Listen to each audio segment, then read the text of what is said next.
Hello and welcome दोस्तों, मैं हूं मनीष। स्वागत है आप सभी का एक और वीडियो मनीष के ब्लॉग्स में।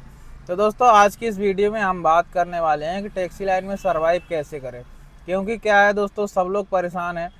गाड़ी तो ले लेते हैं लेकिन उसके बाद बोलते हैं काम नहीं आ रहा है, काम नहीं कर पा रहे हैं। लोग काम करते कैसे हैं, काम करने का सही टाइमिंग क्या है, कितने घंटे गाड़ी चलाना चाहिए तो आप सही तरीके से काम कर पाओगे, या आपका जो गाड़ी का मेंटेनेंस है, ईएमआई है, और आपके जो सारे खर्चे हैं टैक्सी लाइन में आने के बाद क्या कैसे सरवाइव करना है, यही सब डिटेल के बारे में आपको डिटेल बताने वाला हूं मैं। काम करने का सही तरीका क्या है, कितने बजे उठना चाहिए, कितने घंटे गाड़ी चलाना चाहिए, यही सब चीज़ के बारे में आज अपन बात करने वाले हैं। तब तक बने रहिए ब्लॉग्स में। दोस्तों, अपन बात करने वाले हैं काम करने का काम करने का सबसे अच्छा तरीका क्या है।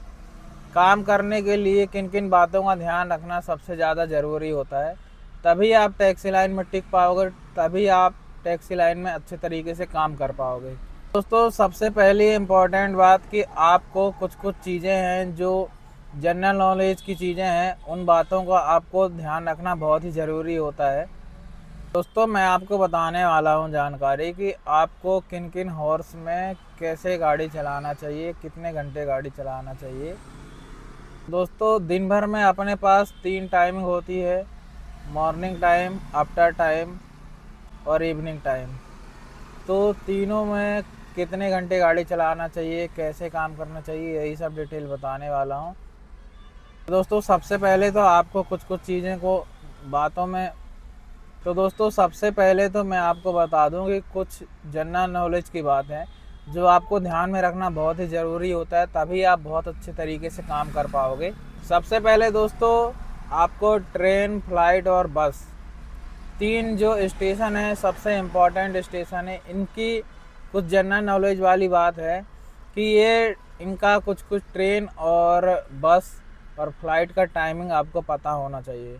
कौन सी ट्रेन कब आ रही है, कब जा रही है, तो कहाँ किस समय राइड मिलेगी, यही सबसे पहले इम्पोर्टेंट बात होती है। एयरपोर्ट का फ्लाइट का टाइम क्या है, तो सुबह कितने बजे फ़्लाइट वहाँ से आ रही है, या यहाँ से आपको अगर एयरपोर्ट की बुकिंग लेना है तो अभी टाइमिंग क्या चल रही है, एयरपोर्ट की फ़्लाइट कब कितने बजे है, तो उसमें टाइमिंग के हिसाब से 1 घंटे पहले, 1.5 घंटे पहले तो रिपोर्टिंग टाइम होता है। उससे पहले 1 घंटा लगभग, जब एयरपोर्ट फ़्लाइट का टाइम है उससे 1-1.5 घंटे 2 घंटे पहले ही आदमी राइड बुक करता है। तो कहाँ कहाँ किस किस लोकेशन से एयरपोर्ट की बुकिंग आती है, थोड़ा सा आपको लोकेशन के बारे में जानकारी पता होना चाहिए। दोस्तों, सबसे इम्पोर्टेंट बात ये है कि आपको चार्ट बहुत अच्छे तरीके से पता होना चाहिए कि कब कौन सी फ़्लाइट या कौन सी ट्रेन या कौन सी बस किस समय में है। तो बस स्टैंड से आपको कब राइड मिलेगी, स्टेशन से आपको कब राइड मिलेगी, या अगर आप शहर से बाहर हैं, स्टेशन दूर है, तो स्टेशन की राइड अगर आपको जाना है तो स्टेशन की राइड कब मिलेगी, या एयरपोर्ट जाना है तो आपको टाइमिंग अगर पता नहीं होगी, लोकेशन आपको पता नहीं होगी कि एयरपोर्ट की बुकिंग कहाँ से गिरती है, तो आप काम कैसे कर पाओगे। अगर आप स्टेशन गए हो, वहाँ से अगर आपको स्टेशन से कहीं दूसरे रूट में जाना है तो आपको पता होना चाहिए कि ये वाली ट्रेन इतने समय में आ रही है। तो अगर आप स्टेशन से कहीं थोड़ा बहुत दूर भी हैं, अगर राइड नहीं आ रही, तो आप स्टेशन के आसपास जा सकते हैं, जिससे कोई ट्रेन आएगी तो आपको जल्द ही राइड मिल जाएगी।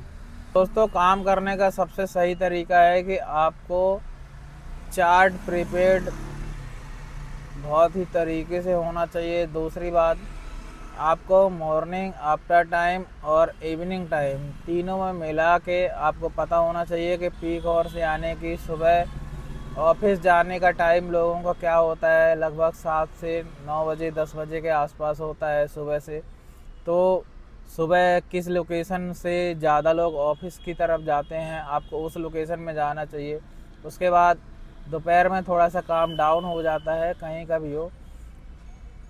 आफ्टर टाइम में फिर आप अपना रेंटल राइड वगैरह कर सकते हैं, क्योंकि दोपहर में थोड़ा सा काम जो है वो स्लो हो जाता है। उसके बाद इवनिंग टाइम है, तो इवनिंग टाइम में लोग ऑफिस से छुट्टी होती है तो घर के ओर जाते हैं, और कुछ लोगों को जैसे ज़रूरत होती है कैब की, तो उन लोग घर तो जाते हैं, कहीं घूमने के लिए कोई बुक कर सकता है राइड। घूमने के साथ साथ आपको कोई कोई कस्टमर ऐसे होते हैं कि एक ही राइड एक ही कस्टमर से आप इतना पेमेंट बना सकते हैं, जैसा कहीं घूमने जा रहे हैं या कहीं आउट स्टेशन जा रहे हैं, कि आपको दूसरी राइड की ज़रूरत ही नहीं पड़ेगी। तो हर दिन हर समय एक सा नहीं होता है दोस्तों।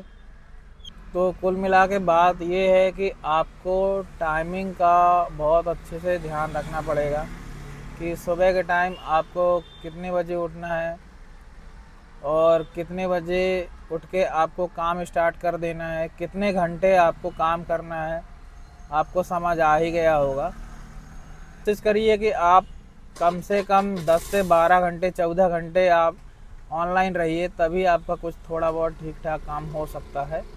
क्योंकि दोस्तों ऐसा है कि हर काम हर किसी के लिए नहीं होता है, लेकिन जो लोग टैक्सी लाइन में पुराने हैं, टैक्सी लाइन में जो काफ़ी सालों से काम कर रहे हैं, उनको हर एक इंसान को पता है कि अपन लोग का टैक्सी लाइन का काम जो है, ऐसा कोई ज़रूरी नहीं है कि मतलब जो काम आज हो गया है वही काम कल भी हो जाएगा, या कल जो दिन पे अपन काम नहीं कर पाए थे वो दिन भी आज भी ऐसा ही रहेगा। ऐसा कुछ नहीं होता है।